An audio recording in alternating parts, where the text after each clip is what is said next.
Welcome back to Inside Personal Growth. This is Greg Voisen, the host of Inside Personal Growth. And I don't want to mess up your last name, Philippe. How do you say it? It's Bouissou. Bouissou, Right. PhD, is joining us from Silicon Valley. And Philippe Bouissou has a new book called Aligning the Dots, the New Paradigm to Grow Any Business. This is a book for people that want to grow their businesses and want to expand and do it with less effort, but more thought.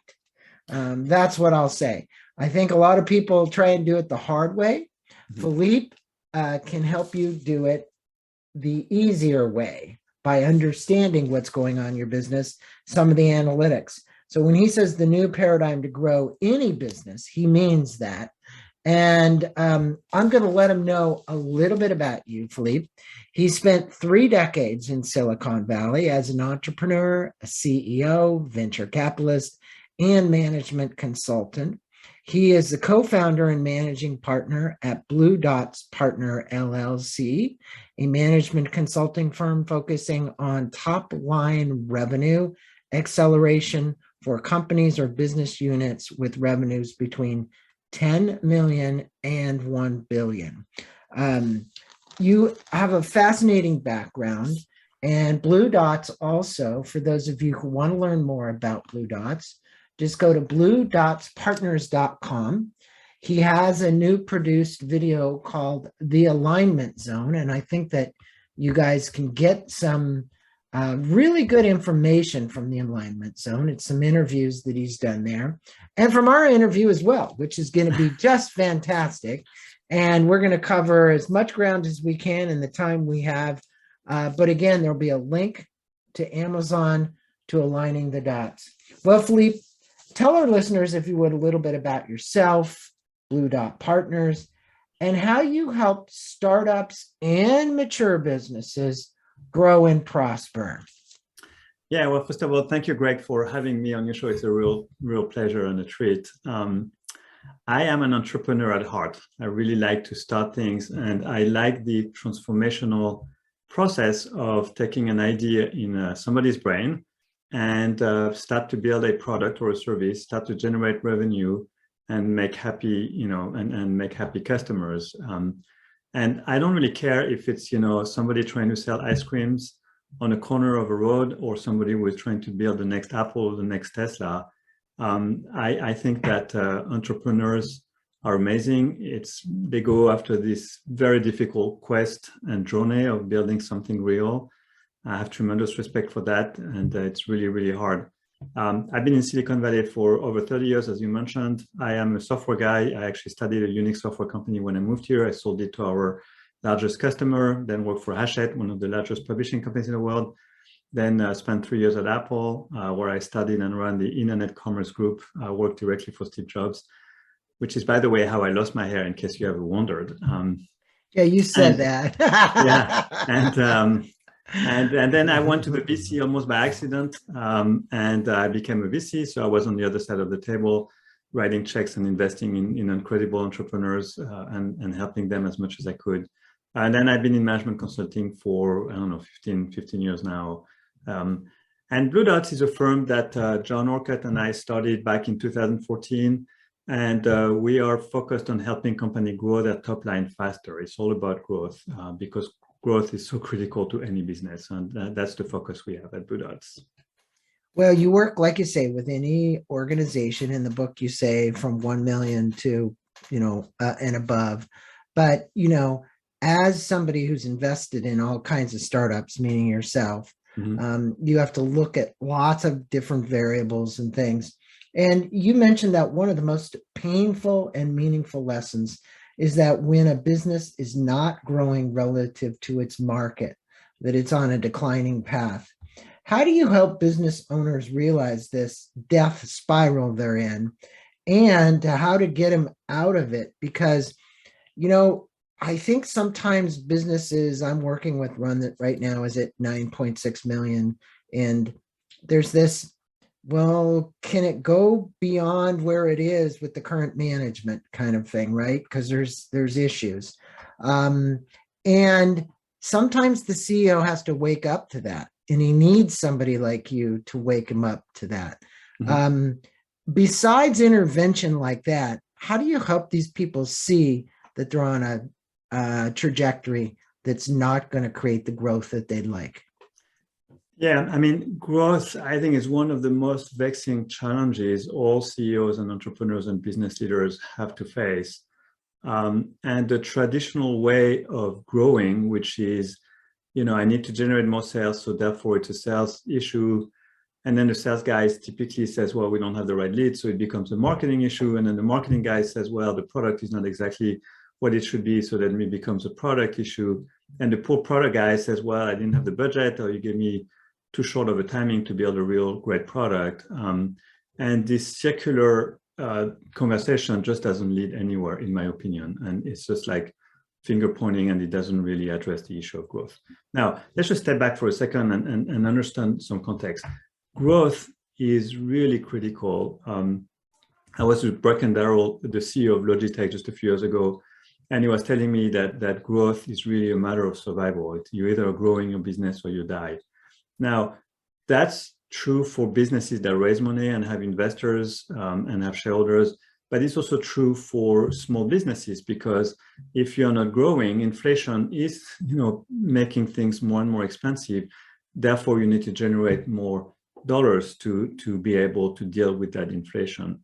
So if a business is not growing, then it becomes, that means, and by the way, when I talk about growth, it's always relative to the market that the business is targeting. So there's always a context for that growth. It's not just growth as an arbitrary percentage number.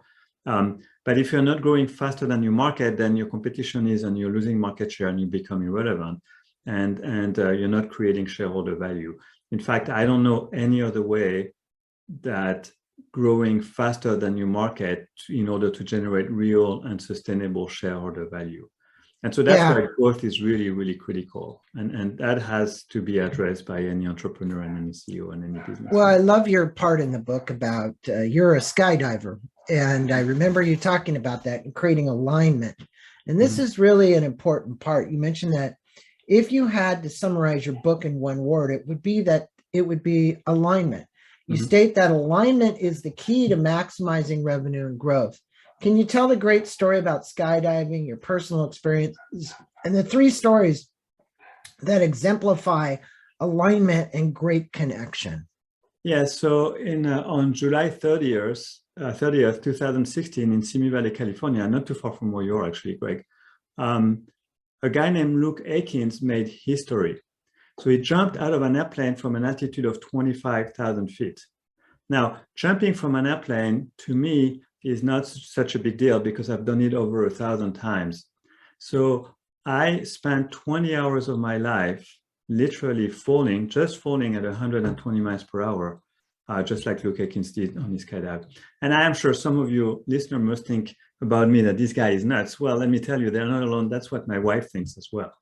Oh, I've been out, but I haven't done as much as you have. But my point is, this guy who jumped from 25,500 feet also jumped into a net. Right. So that's the biggest part. Right. That's so the like, big difference between Luke's skydive and all my jumps is that he did it without a parachute. Yeah. And no, he didn't die. He actually safely landed in 100 by 100 foot net. And now you tell me who is nuts. That is crazy. That's pretty nuts. And the one critical thing that he has to do from the beginning to the end of a skydive. By the way, the skydive lasted 2 minutes and 8 seconds, and it took him over 2 years to prepare it. This is not something you just do. Wake up one day and say, "Oh, I'm going to try to jump without a parachute." But the one really critical thing to his survival and to his success is that he had to realize and maintain a perfect alignment between his body and the net.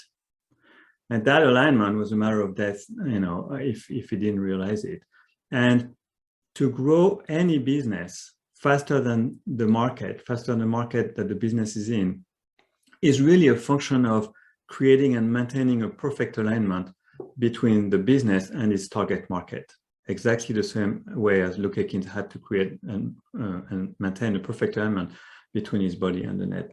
And so that remarkable story. And by the way, there's the video on YouTube. If you do a search on Luke Aikens, Aikens, you will find a video and you can see the SCADA, which is really remarkable. And that is a very good example of something that's really hard to do, but that's critical. And that's, in a way, that's what CEOs and entrepreneurs and business leaders have to do. They have to understand what it means to be aligned with their market and how to maintain that alignment. And you know, I've watched a couple of those videos, but I've watched the ones that Red Bull did about the guy at 100 and something. But there was also, I watched a whole, not to sidetrack us here, but one of the executives at Google was trying to master this as well, right? And he was in his late 50s, early 60s. And he jumped from a higher altitude than the guy at Red Bull. Yeah. And the preparation to get it right was just, you know, when you look at all of the elements that went into it, the weather conditions and this and that, the suit that he was wearing. And I found the whole thing just fascinating. I think that's the same thing you're talking about. And in your example about for precision alignment, you tell a wonderful story to exemplify pain versus claim and perception versus message. Can you tell the story and speak with our listeners about the power of the 4 alignment, including purchase versus sale and delight versus offering? And use the Apple computer case, which was kind of a great study. Yeah, so if, you know, the question is, okay, I need to align my business with my target market. What does that really mean and how do I do that? And there are 4 universal axes of alignment between any business and its target market. And the stunning fact is that those 4 axes of alignment are truly universal. So I can take a cafe on the left bank of Paris. I can take Tesla, Boeing, American Airlines, or a small, you know, mom and pop shop selling, you know, clothing. They apply the exact same way. So the first axis of alignment is between the pain and the claim. So the pain that the customer has and the claim that the business makes to address that pain have to be aligned.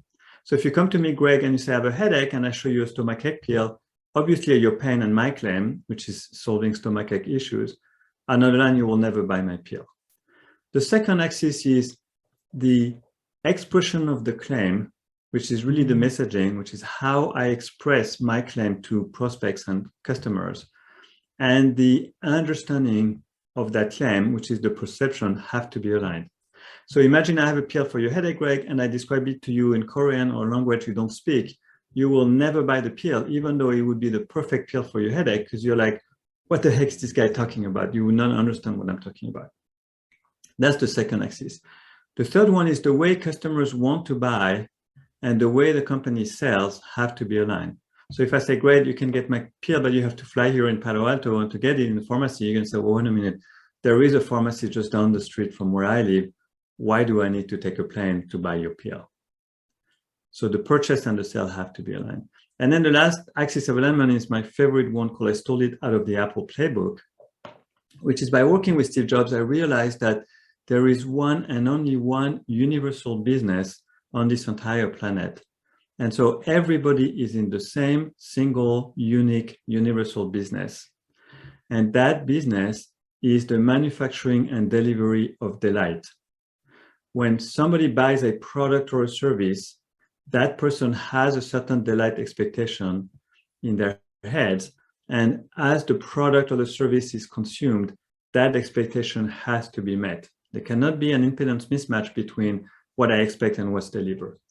So that's the last axis. So the 4 axes is the pain of the customer and the claim the business makes have to be aligned. The perception, which is the understanding of the claim, and the messaging, which is the expression of the claim, have to be aligned. And then the way customers want to buy and the way the product or the service is sold in the marketplace have to be aligned. And finally, the expected delight and the delivery, what's delivered to that customer, have to be aligned. And I really believe that your delight is a very, very, it's what so many companies miss. Mm-hmm. They don't get that. Now, I've had many people in advertising on, and I've had, you know, hundreds of guests. But one of the things that's always said about Apple is in between all these divisions. Now, Apple's a huge company. Okay, I'm using it as an example. It doesn't matter. You can distill this down to $1 million company.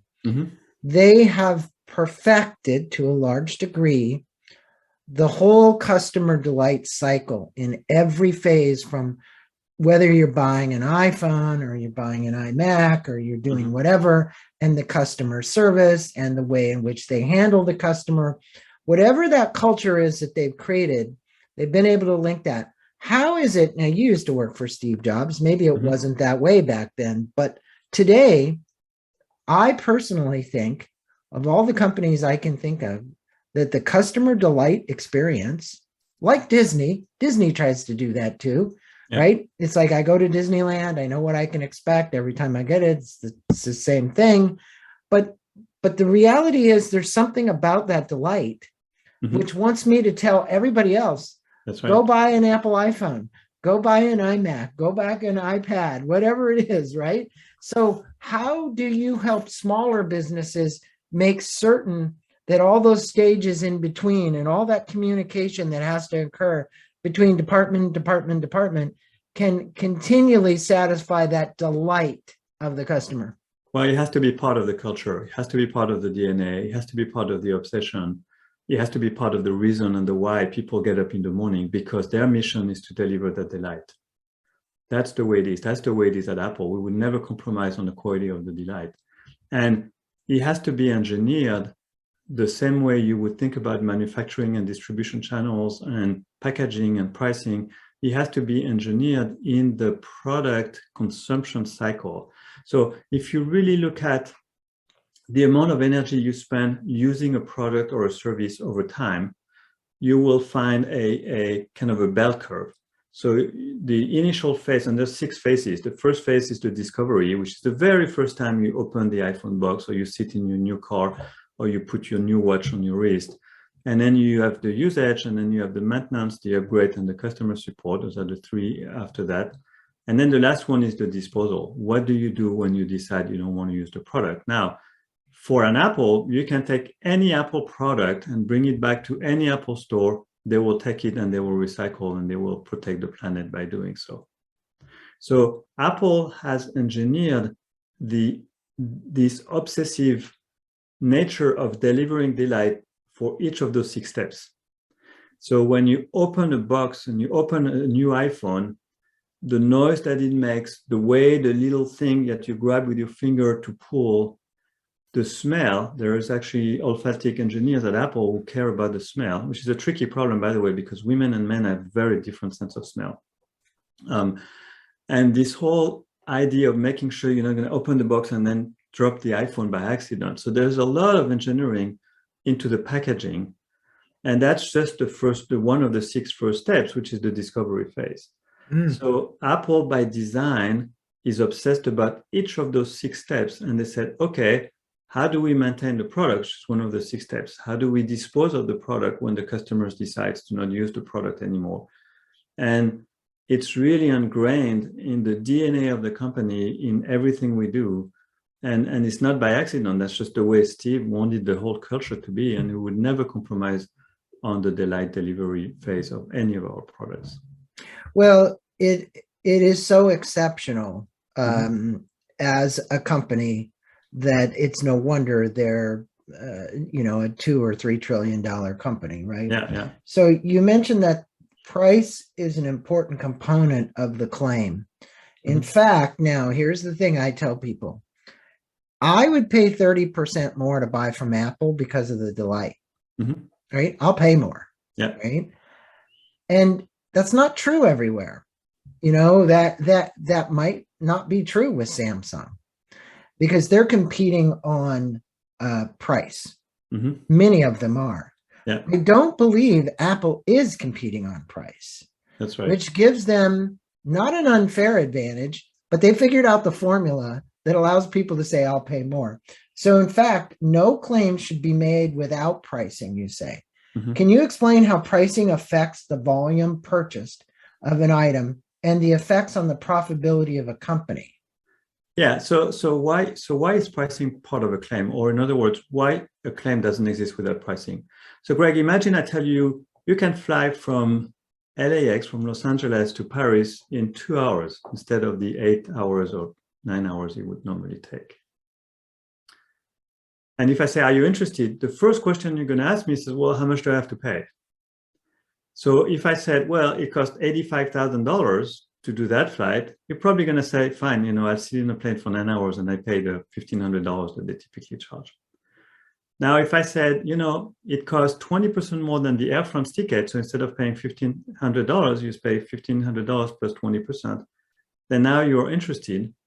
And if I say it costs half of the price of the normal airfare for Air France, you're going to say, well, I want to go to Paris, tomorrow because it only takes 2 hours. So Right. You can see how pricing affects your decision to purchase in a very, very big way. Yes. And if I just make the claim without pricing, it's not a claim because there's no pricing. So pricing is a very critical component of any claim. And again, a claim does not exist without pricing. Now, when I talk about pricing, it's a lot more than just dollars and cents, because it's like, what's the return? What if I get sick and I cannot fly? Can I use it as a credit? There's a lot of things. And when you sell to businesses, there is issues about procurement and terms. And is this a SaaS, software license? Is this a perpetual? There's all kinds of things. So pricing is complicated. Now, the tricky thing is that typically, as you increase pricing, your number of transactions, number of people willing to buy goes down. And if you decrease pricing, the number of people willing to buy goes up. But the problem is that the important number is the multiplication of the pricing by the number of people who are willing to buy. And that's why it's hard to optimize, because sometimes you will increase your top line by decreasing your price because the volume increases and the churn goes down. But sometimes you can also increase your top line by 20% by increasing your price of 20%, because people will stomach a 20% increase because they love the product so much and they maybe think it's undervalued. So that's why pricing optimization is a really tricky equation to solve, but it's something that most businesses don't think hard about, about in terms of pricing and pricing strategy. What kind of pricing model do I want to go to market with? And that's really critical. You bring up an important point there. And I think when the delight is built into it, there's less a factor of what the price is. Correct. Right. And Within especially minutes, yes. on repeat purchases,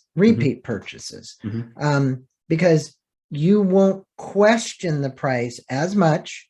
You may, if it was exorbitant, you would say, hey, wait a second, something's wrong here. Right. But if it's within a justification range of 20 to 30%, you're not going to question that. So if it was a Tesla and you wanted to buy the Tesla car, you're going to say, hey, I'm willing to pay more because I know there's hundreds of thousands of them out there with great customer service. Yeah. People like the car. Yeah. And you speak about a case study, and I remember this because I'm going to be 68 in July, and I remember the Segway. And I remember Dean Kamen as well. And I remember the documentaries they did on 60 Minutes with Dean and the founder of Segway. And then Segway was initially a kind of a financial disaster. You see the little carts that were running around in San Francisco down by the wharf, and people would rent them and whatever. Tell us about the case study and about the subsequent purchase by Roger Brown, who bought the company from the estate of, is it Jimmy? Yeah, it's Jimmy Henderson. And speak about the perception, price, safety, and convenience, because, we see so many of these things out there now, right? It's everything from little kids going down the street on the little scooters to, it's everywhere. It's prolific. But at the time, the Segway was the only deal. It was the only game in town. Right. So Segway was introduced on December 3rd, 2001, as a human transporter, which is a horrible way to describe it. But it was 2 wheels and it was self-balancing. The whole thing is that you could move forward by leaning forward, you would slow down by leaning backwards, and you just tilt to turn. The problem is that it was very misaligned on the first axis to start with, which is again the pain and the claim. And the pain, it was really thought as, a dog factor and, bought by crazy people who had a lot of money to buy toys. There was a safety issue. I mean, as you mentioned, Jimmy actually died, from using one. He went off a cliff. He ran off a cliff on his property. There is a famous video on YouTube that's quite funny, actually, about George W. Bush falling off a Segway. So there was a safety issue. It's like, I don't want to create more pain by hurting myself. That's the last thing I want to do. There was, why would I buy one, really? It's like, I'm going to look really weird, and is this socially acceptable or not? There was a whole issue around this. There was issue about cities saying, well, you have to wear a helmet, and some cities would say you cannot use it on the sidewalks, so then you use it on the road where cars are, it's dangerous. And then the price, it was, $4,590, and it's like, very expensive for a mass market, talking about price a little bit earlier. So clearly there was no well-identified pain that was designed and that was thought by the company. And then the claim they were making with a very high price tag just didn't match any pain. And basically the company was then bought by Roger Brown for $9 million. He sold it a few years later for like $75 million. And he was bought by a company called Ninebot, which is now producing the motors and the electronic system for a scooter for Bird and Lime very successfully. And now if you think of a scooter, it costs a lot less money. Everybody knows what it is. It's pretty safe. And so suddenly the technology was repackaged into a much better pain and claim alignment, which is a very successful ending. But the whole thing. But even Bird and Lime got a problem with safety issues with the cities, and they had to had to go before the city councils, and they had to throw their case in there, and a lot of them got kicked out because those devices became nemesis for the sidewalks, right? It was everybody was getting hurt. No, not everybody, but a lot of people got hurt. There were a lot of issues around safety for sure. So, and how would you align that, Philippe, at this massive movement right now, which I think rightfully so, around electric bikes? You look at Rad Bike, which is probably one of the more recognized mass-produced bikes around, and you see adults, kids, everybody riding them. I know I live in a beach city, so it's like they're everywhere. Right. But it's just in the last 2 years that you've seen this massive movement, and price. Prices vary from $1,500 to $6,000, right? So any comment about that on price and because I've just seen such a big movement in it. Yeah, I mean, the alignment, the A1 alignment is a much clearer situation than Segway, because everybody's used to bikes, and people say, I cannot really bike 15 or 20 miles. It's too hard for me. Let's say, somebody may say I'm 55 and it's like I'm not really in a good shape. But an electric bike really enabled that, few miles to 10 miles range than a normal bicycle would not. And then, of course, the inconvenience of having a car where you have to park and it's a lot more expensive. So there is a very nice A1, the pain and the claim alignment there. I think pricing will continue to go down. The most expensive part is the battery, which is about 30% of the cost of the bike. You can start to see movement where the cost of battery goes down. And the charge became less of an issue because it charged pretty quickly. And I actually just recently joined the board of a company in India that is manufacturing an electronic motorcycle. So it's not a bike, it's a motorcycle. But the battery is swappable.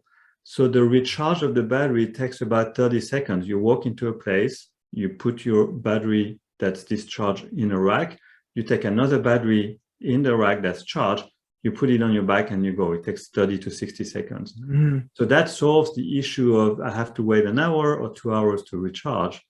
And it's very, very modular. And of course, in India and Southeast Asia, the market for electric motorcycle is huge, much bigger than in the US. Well, the pollution issue is a huge. The pollution issue is you go to Asia, go to India, go to any of those places, and It's just Yeah. it's prolific, the amount of pollution. Yeah. Well, and I love your analogy there, because I really think that it is important, and I believe environmentally that electric bikes are going to have a huge place in society.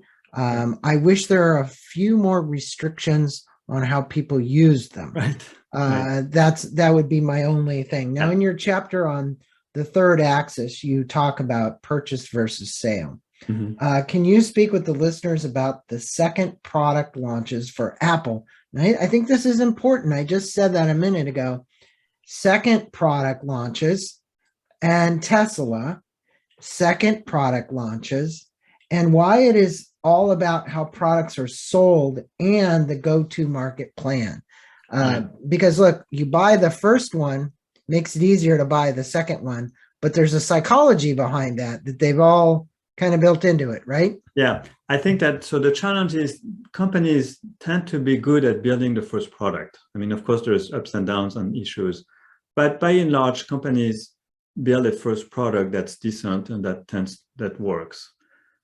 And then they start to rush about building the second product. And I always stop them and I said, your second product is not the product that you have in mind, which is the next version of the bike or whatever it is. Your second product, which you need to engineer from the ground up, is your go-to-market strategy. And that is the cycle by which people will buy your product, and how you're going to make that flywheel spin so that more and more people buy your product. And in the go-to-market, which is all the way from generating the right leads all the way to closing and selling, that whole process itself is a product that I call the second product, because that's where the energy and the investment needs to be made. And a lot of companies shortcut that. They don't really think it through. They don't really have a real solid go-to-market strategy. And they fail because of that, not because of their product is not good or people don't want to buy it. It's just because they don't know how to sell and they don't understand how people want to acquire that product. And so that alignment between sell and purchase is really critical. And again, I think it needs to be engineered. There has to be resources set aside for that in a way that's reproducible and the way that really works. And that's how the growth engine will start, spinning. Yeah, and I believe everything you're saying there. I see these young startups who raise anywhere from on crowdfunding, from $1 million to 10 million. And there's a new example. I don't know how it got in my inbox, but it did. And it's probably because my wife and I are environmentally conscious, called Lumi. Mm-hmm. And they make a composter that sits on your sink top and literally turns everything you put it into dirt, right? Okay. So they worked 3 years on this thing. And I'm using this as an example because when I first looked at it, I didn't buy it because it was $500 price. Mm-hmm. I now see that the demand has exceeded to August to actually get one. So I'm more apt to buy the product now because the demand is so high. Right. Is there anything in that that they're doing to actually intentionally do that because of the psychology, thinking, well, you got to hurry and buy one because if you don't, you're going to miss out? Or what's going, because it's all crowdfunded. You put $49 down for a $500 product, right, to save your spot. And I think crowdfunding, I have a friend down here in San Diego who does a ton of crowdfunding for these kind of companies. Any comment on that? Well, the technique they use is scarcity, which means that they cannot produce or manufacture enough of those products. And so they go back to you and say, Greg, I know you're on the list, but you're far down the list because all of other people want the product and they haven't gotten it yet. Now, they may have a manufacturing and supply chain issue, which is why they don't manufacture those products fast enough. I doubt that it's intentional in this particular case. Some software company use that trick to say, you have to go on the mailing list, and then we'll open the software only to the first 10,000 users. So, but that's a marketing trick. I don't think this particular company would do that. I think they are just maybe underestimated the demand. Maybe they're not manufacturing enough. They are not stocking enough. Maybe there is a supply chain issue with China. Who knows? But, that's a problem that we wrestle with at Apple for a long, long time. We were never really good at forecasting demand, and that's really hard. now the company does it much better. I mean, if Tim Cook announces an iPhone 14, then they say it's going to be available on Friday, April 14th, then you go there and then you'll have it. Yet sometimes there's a bit of delay, but Apple has become much, much better at forecasting. Now, of course, there's economy of scale and they have this huge manufacturing process. But they're planning months or years in advance for that. Yeah. And they've already distributed and put them into the supply chain. Yeah. Whereas smaller companies don't have the resources Apple has. It's really hard. Right. Stick it in the supply chain, right? Yeah. So in that case, it's okay that you wait, but you have to wait in a reasonable amount of time, because then you're going to get frustrated. So it's really a balancing act. But again, in this particular example, I don't really know why they are not manufacturing and shipping fast enough. This is an off-the-wall question, but I see this happening now with Android devices, not Apple devices. Mm-hmm. But the leader in all these foldable phones, and you see the technology is getting really, really crazy. I mean, good, like triple folds now, right? Yeah. Do you think that Apple is going to go down that road? Because when you look at their product, I get that it's simple. I get that it does its job. I get that that's always been Apple's fundamental philosophy.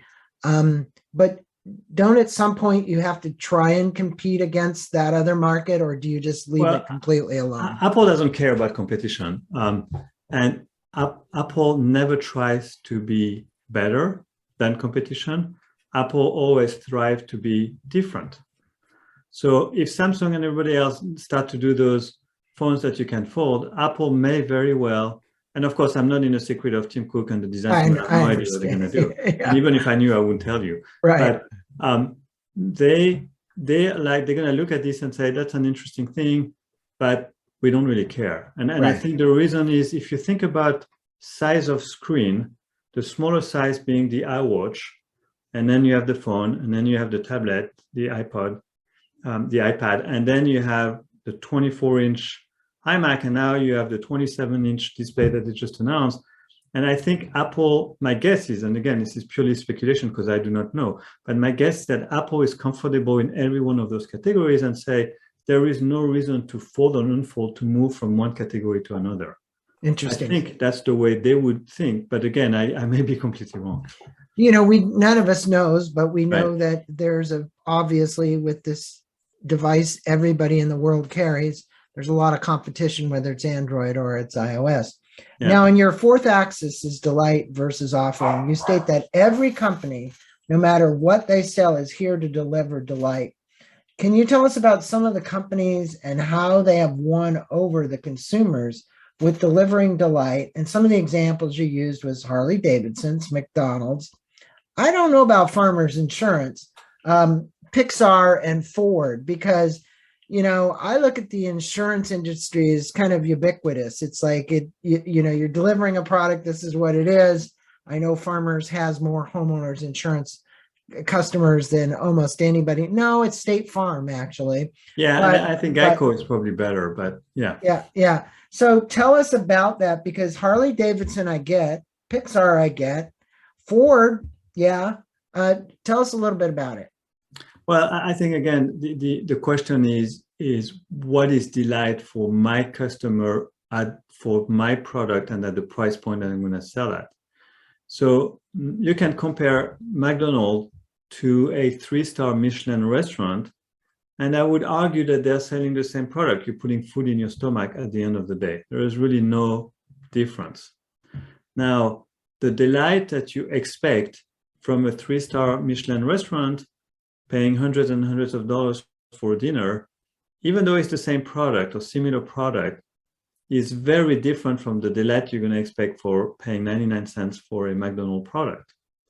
And McDonald's has been very good at developing a product at a price point that people believe that they receive delight from it. But of course, it's a very different delight than a 3-star Michelin restaurant. So it's all a matter of no longer at 99 cents. Well, okay, I haven't been in the McDonald's for a while. I'm French. I cannot go to a McDonald's, but $1.49. No, I don't go to McDonald's at all, but I know there's nothing for 99 cents anymore. Okay, fair enough. but I mean, the point that I'm making is that delight has to be in the context of the target market and the product that you're selling at the right price point. It's this whole, three things. If you fly Southwest, you're not going to be delighted. It's not the same delight as, a first class ticket on Singapore Airlines, but you pay a lot less and it's very convenient. So a lot of companies are very successful and growing very fast because they understand the sandbox in which they're going to play and what kind of delight they're going to deliver, and they message around the delight and they stick to that. And that's why they are very successful, even though the product or the product quality that they deliver may be completely different from the opposite side of the market, which is very expensive, very premium, and for a reserved, segment of the market. Good points you make. Now, Philippe, you've written this book, and we'll wrap up our interview here, that informs and educates readers and our listeners about how to create alignment, because that's what we're talking about, so that they can succeed at delivering the best customer experience when someone purchases their product or their service. Right. What are the three important takeaways that you would want the listeners to know about on how to achieve this alignment if they're sitting there now with $1 million business trying to grow it and they're struggling, or they're sitting with a $10 million business and they have the same struggles as $1 million business? What are the three important takeaways that you'd like to leave our listeners with? Yeah, and by the way, it also applies to, we work with businesses that are $1 billion or $10 billion.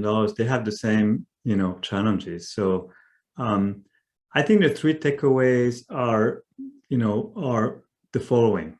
It's alignment, and then alignment, and then alignment. And let me explain what I mean. The first alignment is the alignment between the business and its target market along the four axes that we described earlier. That's really critical, because if you're not aligned with your market, you're not going to grow. The second alignment is what I call the internal alignment. If the team within the business is not internally aligned to execute those four external alignments, then the company is not going to grow, because they won't execute the growth strategy and they're just not going to grow anywhere.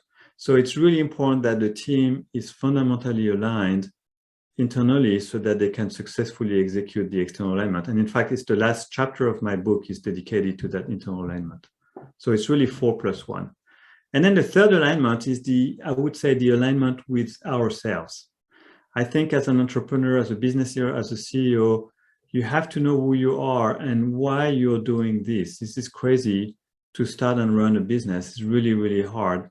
And if you're not aligned with your own self, then it's really hard to align people and align with the market and be successful. So that's the third alignment that I would invite people to think about, and think about making sure they are aligned with themselves. Otherwise, they will not be as successful as they can. Well, your book is fantastic. Align the dots. For any business, no matter what size, you can read this and take something away. Blue Dots is the website that we'll send. It's bluedotspартners.com. We'll put a link to that. We'll put a link to Amazon to the book as well. And Philippe, thanks for being on and spending a little bit of time with our listeners, sharing your wisdom and knowledge that you've acquired from working for companies like Apple and being an entrepreneur and being an investor and doing the actual things. In other words, you're just not somebody who's like speaking from, I went to university and I learned a lot. You're somebody who's actually been in the trenches, gotten into all of this, and you understand it remarkably well. And I want to thank you for sharing that wisdom and knowledge with our listeners. Well, thank you so much for having me on your show, Greg. It's a real pleasure. And I hope that your listener will think about growth in a bit of a different way, thinking about alignment, which is really the key to success. Oh, we'll think about it, jumping out of that plane to that 100 square foot thing that we have to get to. That's Don't try that at home. That's alignment. Thanks so much, Philippe. Thank you, Greg. Really a pleasure.